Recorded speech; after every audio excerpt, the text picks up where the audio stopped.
स्वागत आहे तुमचं नाव व्हिडिओमध्ये। आज आपण केवळच्या अड्ड्यावर आलोय आणि केवळच्या मैदानावर राहुलभाई म्हणजे सर्वसामान्य पोर आहे ती त्यांना कंटिन्यू फोन करते ती दादा आज अड्ड्यावर येणार आहेत आणि बरेच आपण येत पण बघितलं की दादा आज अड्ड्यावर येणार आहे म्हणून आम्ही अड्ड्यावर चाललोय। काय ह्या फॅन फॉलोइंग विषयी काय सांगता? सर्वप्रथम महाराष्ट्राची सगळे फॅन फॅमिली, माझी मायबाप जनता, एवढे पण हे यंग पिढी आहेत आणि यांनी दिलेला जो प्रेम आहे अखंड महाराष्ट्राचा, त्यांच्या आशीर्वादाने आणि या महादेवाच्या माझ्या मथुरच्या आशीर्वादाने आज या मैदानामध्ये आलेलो आहे आणि सगळ्यांना बघून खूप आनंद होतोय आणि किती दिवसापासून इच्छा होती की मैदानामध्ये जायचं पण इलेक्शनच्या मुले आज 20 तारखेला इलेक्शन झाले। इलेक्शनच्या मुले कुठेतरी राजकीय काम करता करता त्याच्यामध्ये 20 तारीख गेली। बरं 20 तारखेनंतर चांगलं होतं मैदानामध्ये येईल। आज आनंद वाटला मैदानामध्ये येऊन। आज एवढी माणसं दादा म्हणजे कितीतरी लोक तुम्हाला बघायसाठी आली ती। ह्या म्हणजे कसं होतं माहिती का, काल पण मला वाटतं वजीर आणि आपल्या तेजानं 1 नंबर केला, वैभव दादाच्या तेजाने 1 नंबर केला। तो बैल त्याविषयी तुम्ही मुंबईला नेला आणि बैल एवढा म्हणजे वैभव दादाचं पण नशीब चमकलंय आता की त्या तेजाविषयी काय सांगताल आपल्या? तेजा जसा मथुर आहे माझ्यासाठी तसा तेजा आहे, वैभव माझा भाऊ आहे। त्याच्यानंतर आमची टीम याच्या मागे पार्श्वभूमी मोठी आहे, कारण की जोपर्यंत जॅकीपासनं सुट्टी मेकर पासनं सगळ्या गोष्टींची टीम, समीर भैया झाले, वैभव झाले, सगळे साखरवाडीचे आमचे पोरं झाले, पूर्ण महाराष्ट्रातील जेवढे साताऱ्यामधील असतील पोरं आपले सगळे याच्या मागे सगळ्यांची मेहनत आहे ना। मेहनत आणि त्याच्यानंतर कष्ट पण लागतात आणि प्रत्येक गोष्टींचा नियोजन लागतो। त्यामुळे या नियोजनामुळे आज पार्वती ज्वेलर्सचा वजीर आणि आमचा तेजा आज काल तिन्ही फेरे एकदम फरकाने फायनल केली, तर खूप आनंद वाटला। काल मी इथे होतो पण काल मैदानात जाऊ शकलो नाही, कारण की सकाळी आलो होतो आणि झोप पण पूर्ण नव्हती आली। 6 वाजता पोहोचलो होतो इकडे। खूप आनंद वाटला। आता तेजा पण उजवीने पोहतो आणि आपला मथुर पण उजवीने पोहतो। घरचा साथ बघायला भेटला असता तर डावी उजवी असते। तेजा मथुर दोन्ही साईडनं पलतो ना आता हा। तेजा बरोबर बरेच वेळा तेजा आणि मथुर आता येणाऱ्या या बिंदोड मध्ये लवकरच पळणार आहे घरची गाडी आमची।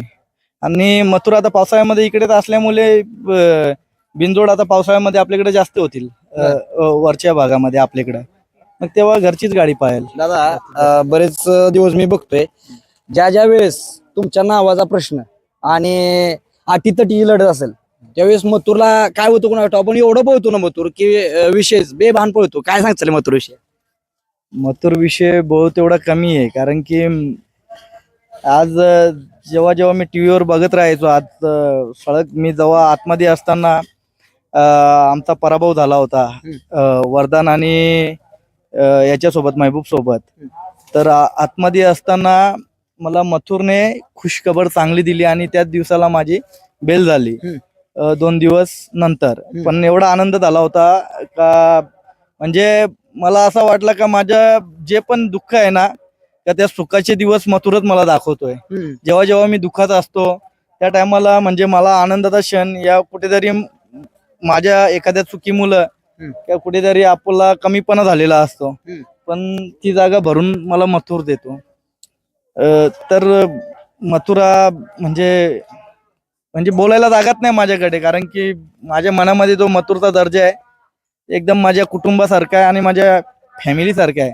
त्याच्यामुळे मी त्याचा कुठल्याच गोष्टीमध्ये तोड करू शकत नाही। वारे मैदान गर्णिकेचा राजा आणि मथुर होता, तिथं पण बेभान पळाला, त्याविषयी काय बोलतात? राजा पण आपला घरचाच बैल आहे, कारण की ते बाबा आहेत, बाबू आहेत, हे सगळ्यांचे घरनिकीवाल्यांचे पूर्ण गावाचे माझे एक अतूट नातं आहे, कारण की त्यांचा पूर्ण गावामध्ये स्टेटस असतात आपल्या मथुरचे। त्याच्यामुळे त्यांचं खूप खूप अभिनंदन मी व्यक्त करतो, कारण की त्यांचा प्रेम आहे आणि एखाद्या गरीबाचा जर बैल पळतोय त्यात मला खूप आनंद वाटतोय। आता एक लाडू म्हणून बैल पळाला त्या दिवशी, तर असे कित्येक असे बैलगाडा मालक असतील गोरगरीब, ज्याचा पळेल त्याच्यामध्ये 100% मथुर पळणार। दादा विषय काढला तर बोलतो तुम्हाला, मी एक मुलाखत घेतली होती जे फक्त मथुरच्या नावानं राजा गाजला होता त्यावेळेस की मथुर सोबत पळण्याची इच्छा आणि तुम्हाला मला वाटतंय भरपूर फोन आलं तिथनं राजावर म्हणजे मला वाटतंय तिथनं राजा वर झाला राठ्यावर म्हणजे मथुरचं नाव घेतलं तरी बैलवर येते ह्या विषयी काय सांगता? आता प्रत्येकाची नंदी वरती आलेच पाहिजेत.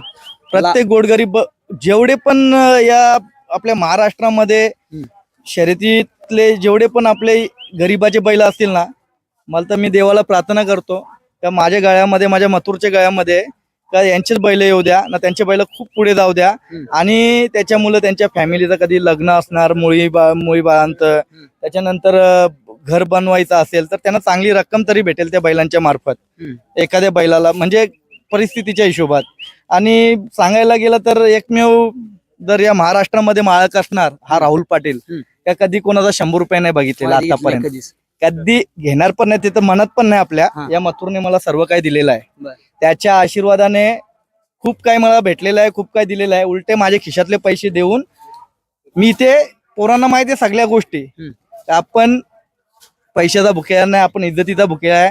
आपल्या मथुरने जी आपल्याला दर्जा द्यायची होती ती अख्ख्या जगभरात त्याचा एक काय बोलू त्याच्याबद्दल, म्हणजे आज पूर्ण चेन्नई असो कुठनं नाही फोन येत मला, दुबई वरनं फोन येतात ना. लहान मुलं आहेत ना, आज एक आर्यन म्हणून म्हणजे रेग्युलर पोरगा फोन करतो, पुण्याचा लहान मुलगा आहे, रोज फोन करणार मला, रोज फोन करतो ना. मी रोज त्याशी एक माझ्या मुलांसारखा मी त्याशी बोलत राहतो. मला आनंद वाटतो का तो सकाळी आज सकाळी 6 वाजताच फोन केला, दादा आज तुम्ही छिकड्यावर उभा राहायचं, तोच रुबाब तोच दरारा काय काय बोलत होता तो. मग मला खूप आनंद झाला. म्हणजे एक लहान पोरांचं प्रेम आहे. आता हे पण इकडं आपल्या जवळ येतात ते प्रेमापोटीत येतात. कार्ड मॅटिंग कार्ड बटा. तर दादा कोरेगावचं मैदान आणि कोरेगावच्या मैदानात तुमची इच्छा होती की मथुर पळवायचा आणि मथुर पण तिथं पळाला असा. म्हणजे काय झालं, मैदानामध्ये बैल पळवायचा नव्हता आपल्याला कोरेगावच्या, काहीच डिसाईड नव्हतं झालं पळवायचं म्हणून. पण योगायोगाने म्हणजे मला एवढे फोन यायला लागले, कॉल यायला लागले, तर मी कोणाचं ऐकलं नाही. मला मथुरला पळवायचंय, मला पळवायचंय, फक्त माझ्या जी मायबाप जनता आहे त्यांच्यासाठी पळवायचंय. बाकी लोकांचा कोणाचा कोण बोलतोय पळवायचा नाही पळवायचा. मी रात्री 2:30 वाजता टेम्पो केला, गौरवला सांगितला बैल भरायचं, कोणाचा पैरा नाही भेटला. आपला घरचा छोटा मथुर आहे, छोटा मथुर आपण आणू. अभिकडे छोटा मथुर आहे, दादारावकडे आपले वाटेगावचे उत्तम भाऊंचा मुलगा, मोठा लक्षाचे मालक, त्यांची तर आपला छोटा मथुर आहे. मी बोललो छोटा मथुर आणि आपला मोठा मथुर, ही गाडी प्रेक्षकांसाठी आपली जी मायबाप जनता आहे त्यांच्यासाठी पळवायची, आपण एक फेरा पळून आपल्या घरी आणायचं.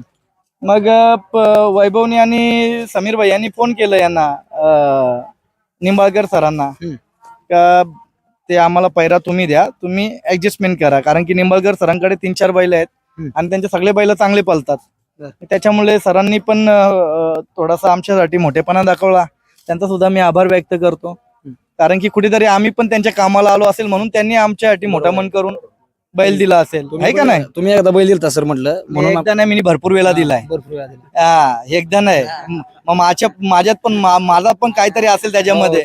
असं नाही का सरांनी दिला म्हणजे सर मोठेपणा दाखवलं, असं काहीच विषय नाहीये. याच्या आधी छोटा होऊन मोठेपणा आम्ही पण खूप वेळा दाखवलेला आहे. खाली एवढाच का सरांवर आमचा प्रेम आहे, खाली एवढाच का सरांना मी सांगून थकलो का बाबा सगळ्या लोकांना आपल्याला एकत्र घेऊन चालायचंय, कारण की सगळ्यांचा प्रेम भेटतोय, प्रेम घ्या. कधी कोणाला एकामेकाला टोल नका करू, कोणाचे नका पडू, कारण की हे दुःख सगळे मी बघितलेले आहेत या शर्यती क्षेत्रात. माझे एवढे दुःख कोणी बघितले पण नसतील. म्हणून सरांना मी एक भाऊ म्हणून मी सल्ला देत असतो. काल पण मी त्यांना बोललो कोणाला टोल नाही करायचं. येऊन जाऊन आता प्रत्येक जण एकच बैलाचे नावं घेतात, 2च बैलाचे नाव घेतात. तर माझी तर अशी इच्छा आहे प्रत्येक छोट्या गाडा मालकांना वरती येऊ द्या आणि त्यांचं नाव जगभरात पसरू द्या आणि त्यांच्या दावणीला पण मथुर सारखा त्यांचा पण नंदी तयार होऊ द्या. आता एकच प्रश्न फक्त, अख्ख्या महाराष्ट्राला हे 2 वाघ, बकासूर आणि मथुर, हे 2 वाघ आहेत, ते एकत्र पळवायचे अशी सगळ्या महाराष्ट्राची इच्छा आहे. इच्छा कोणाची नाही, आम्ही पण त्यांना बोललो होतो, पण प्रामाणिकपणा प्रत्येकाने दाखवला पाहिजे भाऊ. माझ्या मथुरला आजपर्यंत खाली राहुल पाटीलचं नाव घ्यायचंय का राहुल पाटीलनी कोणाकडनं आटाण्याची अपेक्षा केली का काय केलाय.